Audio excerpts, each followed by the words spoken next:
تو بدگمانیاں ہوتی ہیں نا، بدگمانیاں یہ دلوں کو سخت کر دیتی ہیں۔ ہم جو برا سوچتے ہیں نا، لوگوں کے بارے میں بری رائے رکھتے ہیں، تو آہستہ آہستہ ہم جس کے بارے میں برا سوچتے ہیں پھر اسے اپنا دشمن سمجھنے لگتے ہیں۔ ہمارا دل اس کے حق میں سخت ہونے لگتا ہے، حتیٰ کہ وہ آدمی مصیبت میں مشکل میں آئے تو معاذ اللہ ہمارے دل کو تسکین پہنچتی ہے کہ دیکھو نا ہمارا دشمن تھا، حالانکہ دشمن مرے تو خوشی نہ کریے، سجنا بھی تے مر جانا ہے، سجنا بھی تے مر جانا ہے، اڈیگر تے دین آیا ہے محمد، اوڑک نو ڈوب جانا ہے۔ میرے عزیز، یہ بہت بدگمانیاں، بہت ایک پڑھا لکھا نوجوان ایک دن آیا اور ایم فل کر رہا ہے بچہ،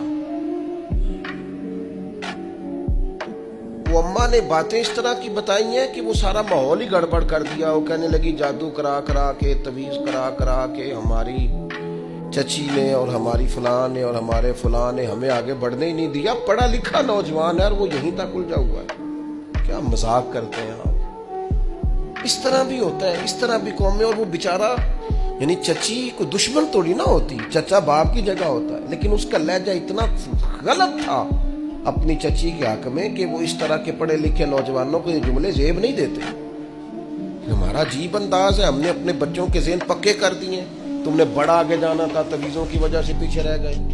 تو یہ جو جتنے لوگ چلے گئے انگریز ٹیکنالوجی بنا گئے اور کہاں سے کہاں پہنچ گئے، ان کو تویز ہی نہیں ملا میرا خیال ہے کوئی کرانے کے لیے۔ وہ نکل گئے آگے اور ان کو تویز ہوتے رہے۔ کیا مطلب، آپ قوم کو کہاں کھڑا کرنا چاہتے؟ بدگمانیاں، دل سخت ایک دوسرے کے لیے۔